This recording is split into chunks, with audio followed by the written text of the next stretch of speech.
Alright guys, got a good one for you today. How to mindlessly lose belly fat and get lean using the Busy Man's Cardio Roadmap. Works too good.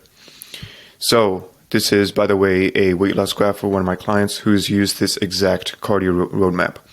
So before we get into it, my name is Farhan Rana, founder and CEO of Genevieve Health. And in this training, I'm going to show you the exact strategy my clients and I use to effortlessly lose fat and get lean and stay lean throughout the year. So to make the most out of this, put your phone on Do Not Disturb, close out all the other tabs that you have going on, and give your full attention to this training. Or if you're on your phone, just put this away, put all the other stuff away, and just give your full attention to this, because you're going to walk away with so much value out of this. And if you implement this, you can start losing fat today, and it's that crazy. So this is going to be a really good one. And just to establish credibility, below is a deep dive case study that I did on one of my clients who lost 24.5 pounds in less than 180 days without counting calories or giving up his favorite foods while working 60 plus hours as a resident doctor. And what I'll do is I'll link this document in the description below so you can read it on your own time, watch the trainings and all this, watch the training and watch this case study specifically. And you want to be doing that after you go through all of this. So who is this training for? If you are over the age of 28 and have become sedentary as a result of working a corporate 9-to-5 and don't like how much weight you've gained recently, this is for you. If you are 20 to 40 pounds overweight and don't like how your belly sticks out and want to get rid of it as quickly as possible, this is also for you.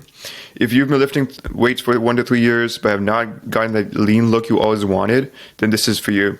If you hate the idea of exhausting jogging and sprinting workouts in the gym and want a simpler yet effective approach to cardio you can do almost anywhere, then this is for you. Now, who's this training not for? You are already at sub 10% body fat. This will not be of help to you because you're already where 90% of overweight men would like to be. This is not for you. I mean, you can still keep watching, but you won't get like a ton of value out of this because you're already where a lot of men want to be. Number 2, you don't see the point in getting lean.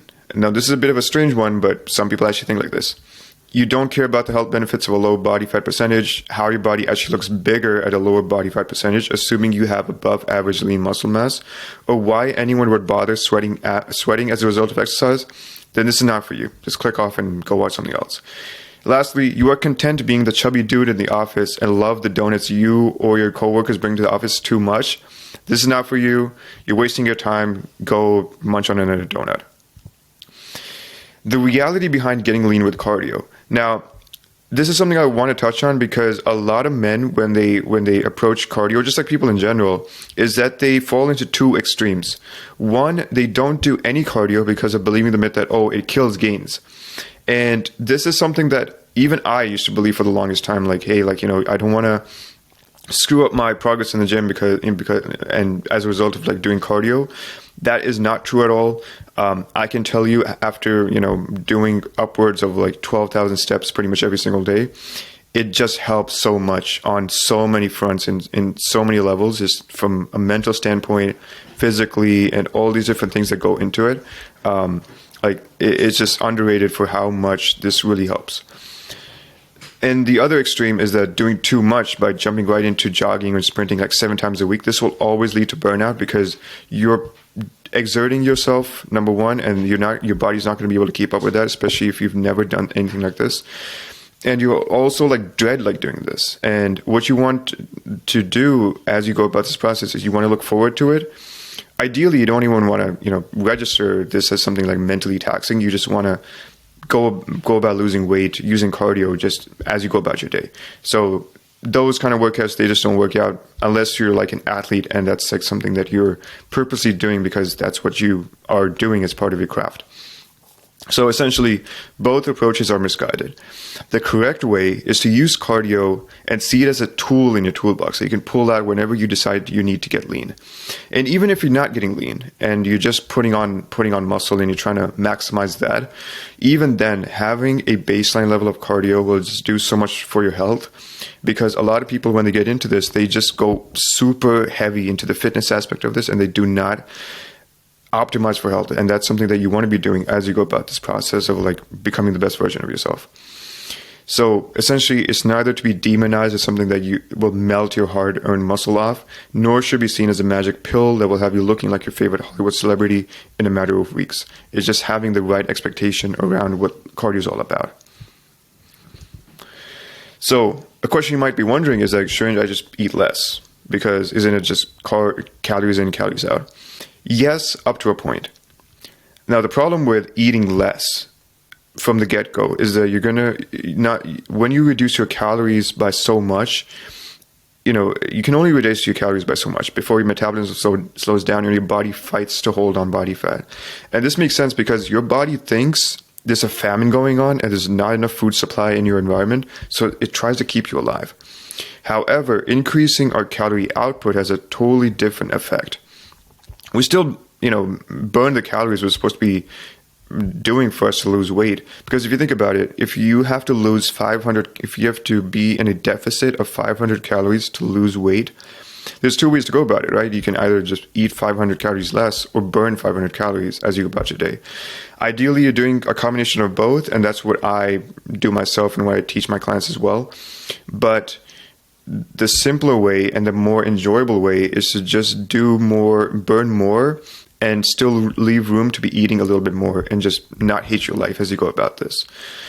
Not to mention the mental health benefits. I touched on this before, of like walking outdoors and being on your feet and just like, going on walks with your friends and family, that kind of stuff. Like all of this is like tied into having a more enjoyable lifestyle. Now, on to the roadmap itself. Now, big fat note.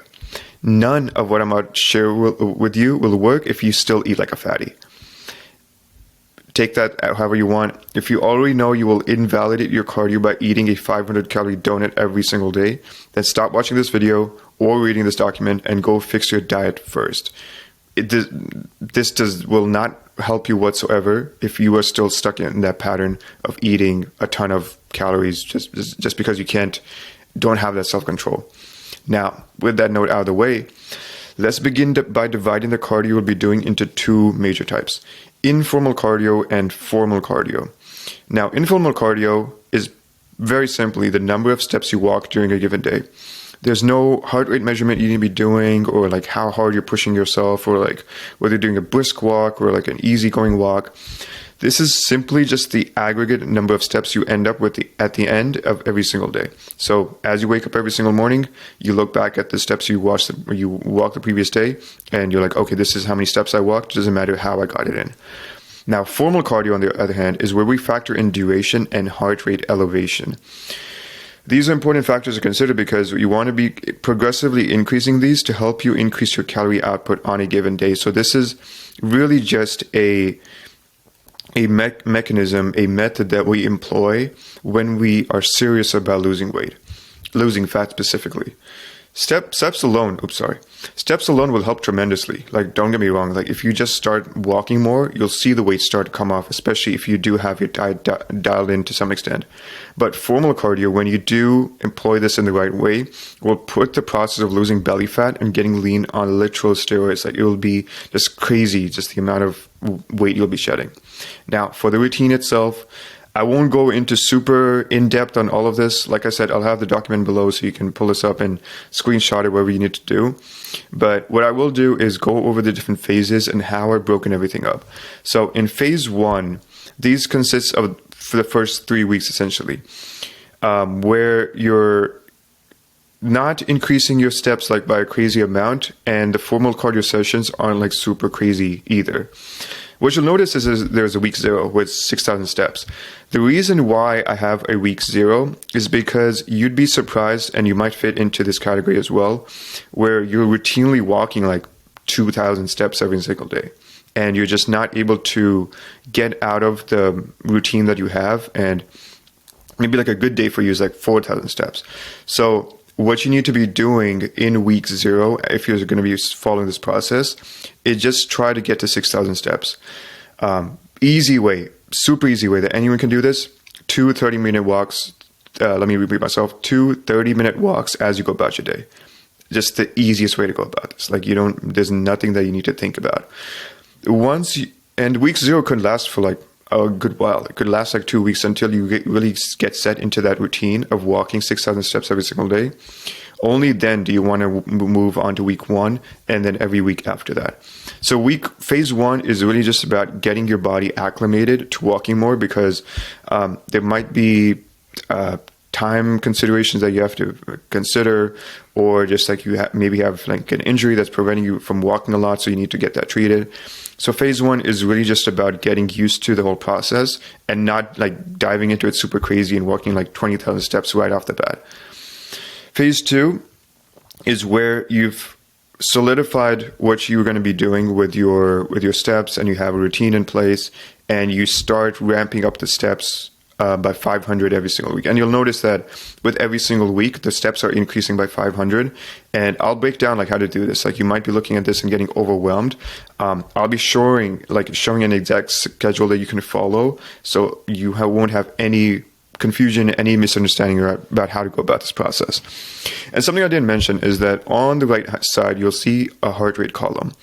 Now, this heart rate is what you want to be following when you do your formal cardio sessions. So you don't want to be doing these like super chillax or whatever. You want to be within a certain heart rate range. And this will also increase as we go about the phases. So like I said, don't fixate on this like a whole lot. Just like, I'll have the document, you'll be able to take notes and do whatever you need to do to follow this. Now, phase 3 is where things get a little more intense, and you start ramping up not only the number of steps you're walking every single day, but also the number of cardio sessions, the formal cardio sessions that you're going to be doing. And it goes up to a maximum of 6 45-minute sessions per week within a heart rate range of 130 to 140. So as you can see, there's not like a dramatic increase in any of this. We're starting from a very basic baseline of 6,000 steps, and you're working your way at the end of 12 weeks, 3 months, to be getting to this point where you're able to really keep up with this routine. And I also want to mention is that if you ever fail at a certain week where you're just like not able to really progress from that point, you don't have to go to the next week and just feel like you need to play catch up or anything. Stay at that week and really solidify that, and really take this at your own pace, because you going about this in a safe and progressive way is really just the best approach. You don't want to be injuring yourself and like doing something crazy that would just like stop you from walking altogether. So take this at your own pace. You have this framework, you have the roadmap, so just follow this to the best of your ability, and you'll get to a point where you're walking a lot and you're really making the most out of your cardio roadmap. Now, there is a final phase 4, and this is really for someone who wants to really get to like a really, really low body fat percentage. Honestly, for most of you guys who are watching this, for anyone who is watching this, for you, at the end of 12 weeks, if you've done this correctly, you'll be in a really, really good spot. And you could make the fine tunings, you could dial back your steps, and you could probably focus more on your calories in terms of what you're eating, and really bring the full picture together.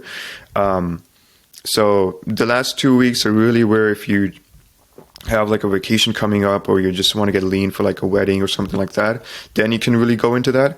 But this is really not necessary at all. If you just follow this, first follow the first 3 phases, you'll be in a really, really good spot. Now, so the best equipment to use when it comes to this, I want to give you all the tools so that there's no confusion around any of this. You have a couple of different options when it comes to this. Informal cardio, just by the very nature of it, can be done literally anywhere. So outdoors, pacing around your office, taking a work meeting while getting your steps in. And my personal favorite is using a under-desk treadmill, which you can probably see right behind me. It's probably covered by my hoodie. But I have one, I just walk on that every single morning, get most of my steps out of the way. And because I have the luxury of working on my own schedule, this is something that I've just bought, and it's an investment that has been paying off very, very, very well. So when it comes to informal cardio, I would encourage you to find creative ways to make this work, and it's more than possible for anyone. And I will be showing you a couple of different schedules that you can follow, just to give you an idea of like how you can program this into your day. A simple framework, and no one else is talking about this, is that you want to adopt the mindset of finding the gold in the gaps. And this is very almost like mind-blowing, because you just bring it down to the math. And there is a math when it comes to walking these steps. Every 1 minute of walking is 100 steps. Every 5 minutes of walking are 500 steps. Every 10 minutes of walking are 1,000 steps. And, yes, pace and like your weight and all these different things will factor in, but just as a rule of thumb, this helps massively. And I don't know why more people aren't like focusing on this, because if you're working a regular 9 to 5, or you're going to school, or you have a very demanding job, you're not going to have like endless hours to get your cardio in, as opposed to someone who might have that time. So there is a way to do this that works for your schedule, and it's all about being intentional and finding that goal in the gaps. And like I said, it's more than possible to hit the step count in all phases. It's all a matter of seeing the opportunities in your schedule and getting those steps in. It's all about really seeing where, if you can stand, you can probably walk, and just really making those smart decisions as you go about the day. And like another thing that I probably just forgot to put in here is that you want to be keeping a tracker on you, like a fitness tracker. So whether that's Fitbit, Apple Watch, or just your phone, you want to be keeping something on you that's tracking your steps, because if you don't do that, you just won't see the number in front of you. And I've had those days where like I walk like a ton outside, but I just didn't have my phone, and I can't just like add steps to my tracker. So psychologically, it does help to keep that on you. But if you're not concerned about that, and you're just like, hey, I just want to walk more and I just care about the duration, that works too. It's just a matter in terms of like what motivates you and what keeps you going. And I found that seeing that number on your phone every single day at the end of your day really does help. Now, as for formal cardio, this will require some form of equipment and a way to measure your heart rate. There is a way to do this on like just doing it outside with brisk walking, as long as you have a way of tracking your heart rate. But just to make your life simpler, like you might as well just like have an equipment at the gym or something. So some options are treadmill, elliptical, Stairmaster, stationary bike. What I would recommend is that you want to try them all out and stick with the one you enjoy the most and or find most comfortable. There is no one size fits all when it comes to this. It's just whatever works with you. And like I said, your average commercial gym will have more than enough options of these, so this should not be an issue at all. Now, this is something that I wanted to do for you guys because I obviously want to help you, just have absolute clarity around this. So I'm going to give you 2 examples of how to, like the full Monday to Sunday routine of how you can go about this. So the first week will be during week 2, and let me see if I can like blow this up. Probably not.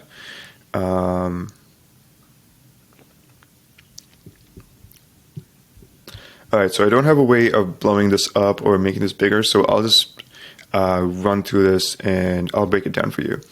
So week 2, goal steps, we're walking 8,500 steps, and there's no, I think there should be formal cardio here. Yep, there's 3 sessions of formal cardio. I just don't have like the table in front of me, so just going off of this schedule. So you're going to be, and I want to give this huge caveat, this will not work for everyone.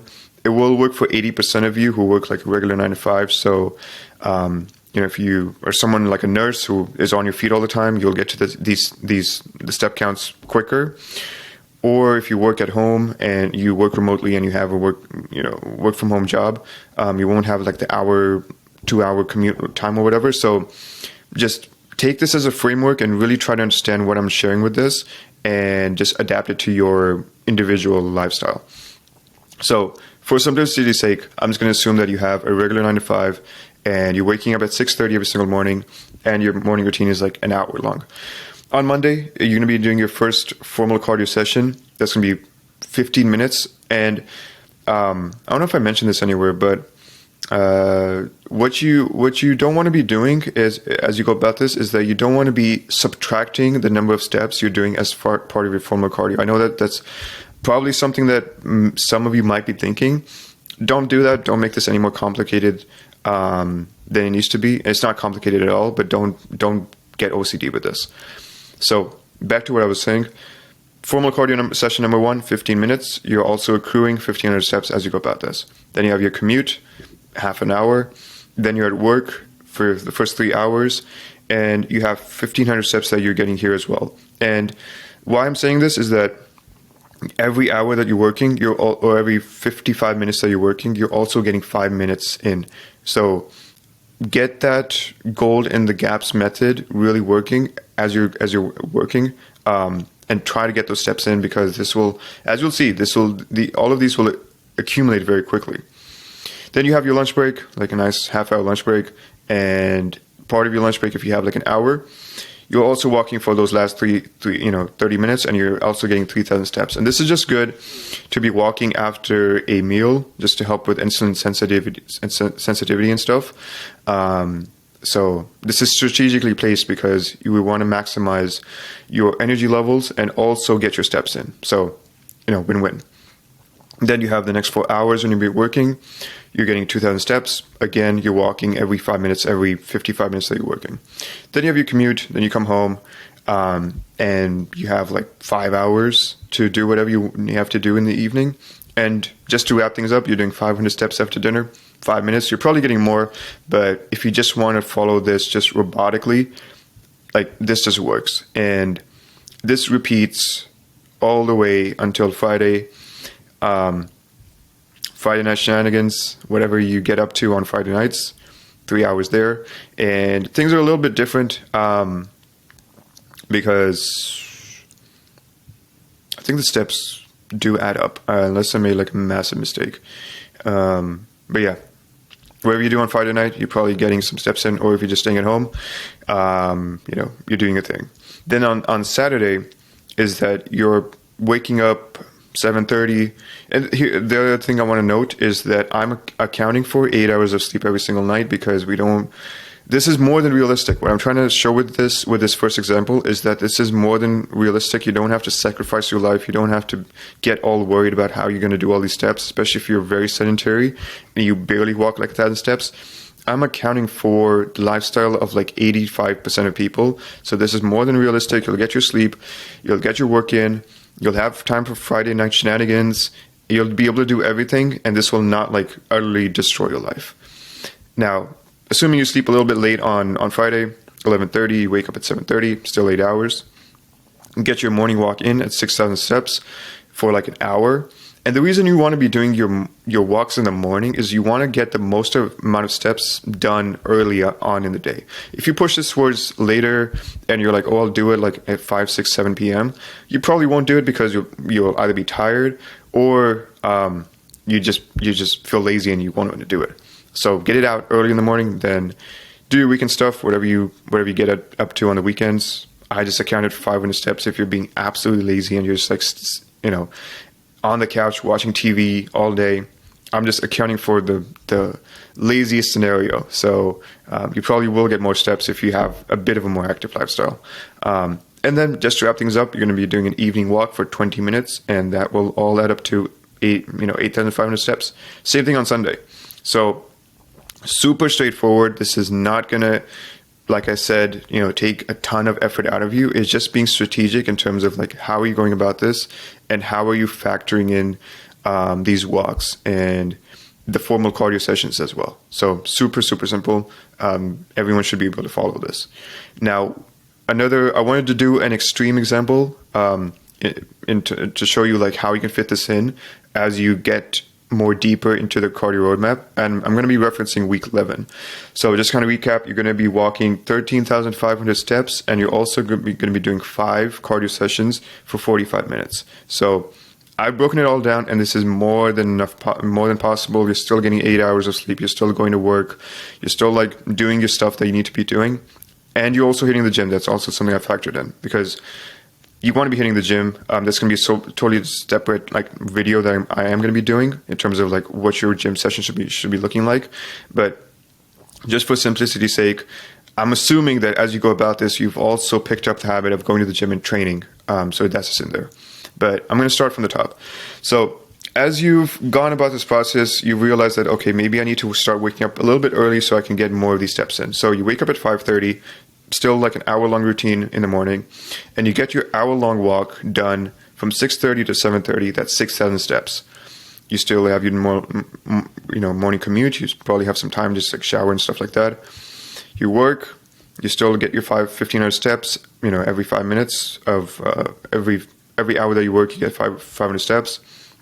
And for lunch, you reduce your lunch time by 5 minutes. Not a huge deal, but like I said, these steps accumulate very quickly. So just for those extra 5 minutes, you're getting 500 excess steps as part of your afternoon walk.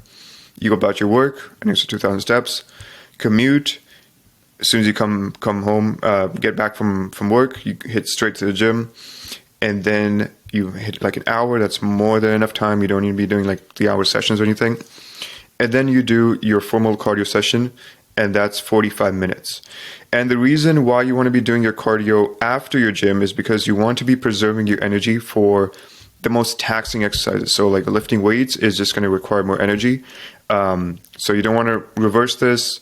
You want to keep your gym sessions first and then do the cardio, because you can just kind of be mindless and like it won't be like too taxing. Even though your heart rate will still be up there, like you'll still be able to survive it, and it won't be like anything crazy. Then you have your evening routine for like about 2 hours or so, and then you go to sleep at 9:30. And this repeats on Wednesday and Thursday. You take a break from the gym on Tuesday, and you just do your formal cardio routine either at the gym, or if you have something at home, like in terms of an equipment piece, you just do this at home, and you have almost 3 hours of your evening routine. Friday is where things change up just a little bit, because I'm still accounting for Friday night shenanigans. It just has to be in there. I know a lot of people they want to get up to something on Fridays. So still do your hour-long walk. You do your steps at work. You do your afternoon walk. Then you probably get like 2,000 steps if you're out in town, or you're just like doing your own thing. And then you probably sleep a little bit later. You still sleep at a reasonable time, like 10 p.m.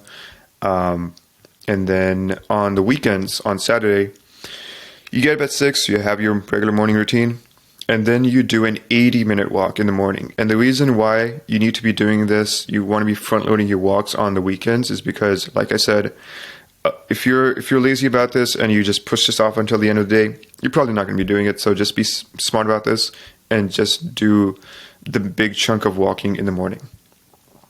Weekend stuff, whatever you get up to, accounting for the laziest scenario here. And then you hit the gym as well on Saturday, 5:30 to 6:30. You accumulate about 500 steps just by virtue of you switching between exercises and going to machines and stuff like that.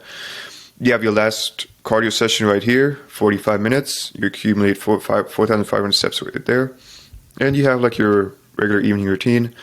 On Sunday, again, same thing, 8,000 steps in the morning. And then you probably do more active weekend stuff, because I'm assuming you do grocery shopping or like cleaning or that kind of stuff. So you probably accumulate more steps, even if you're the laziest person in the world. And then just to wrap things up, you do a 40-minute walk in the evening, ideally right after dinner, or after having a big meal, because it will just help with that insulin sensitivity. And then you have like almost 3.5 hours to do your evening routine, get situated for the next week, and you'll be good to go. I just want to mention these things here, the numbers here. So the thing with the step count, as you get deeper into this routine, is that it becomes, it gets more messy, or just more out of control. I'm trying to find a word for this, but it just gets a little bit chaotic, and just because there's no real neat way to just be walking through the amount of steps and be doing your cardio, not for those things to be kind of inflating the number of steps you're walking. So on the days when you're doing your formal cardio, for the most part, you're probably going to be ending up closer to like 18,500 steps. So I don't want that to alarm you. You're still hitting 13,500 steps just from steps alone. And just those cardio sessions are adding on to that. So that's why I said with formal cardio, it just puts this process on steroids, because yes, you're adding more steps, but as you've gotten to this point in the roadmap, like you've set a lot of these things in place, and you probably feel good about your morning walk, and you like your afternoon walk after lunch. So you keep these steps, you keep these things in. You don't make too many drastic changes, and you just add these cardio sessions as you go about. So don't let this alarm you, because like on the days when you don't have these cardio sessions, like even on Saturday when you do have this, you're still ending up at 13,500 steps. So just be aware that as you go about this, the numbers won't like be super clean. If they are in your situation, great. But if they aren't, most steps don't hurt, and you're trying to lose fat and you're trying to go about this anyway. So just don't make a big deal out of it. All right, guys. So that was the roadmap. Now that you understand exactly how to use cardio to lose belly fat and get lean, I have an offer for you. If you're a man over 30 who wants to lose 20 to 40 pounds, get rid of your belly fat, and put on lean muscle in 180 days or less using the Ascension protocol, you can apply here. You can either go to the first link in the description of this YouTube video, or if you're reading the document, just click this link and it'll take you to the coaching application. And just to give you a bit of an overview on what we'll do if you are considering this, we'll discuss where you're at and uncover exactly what you need to do to start your transformation.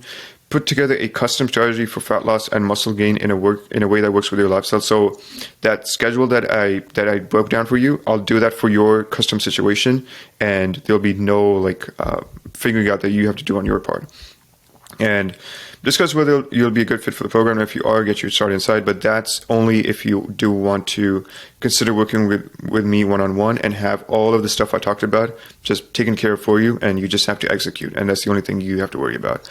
But regardless, hope you find this valuable.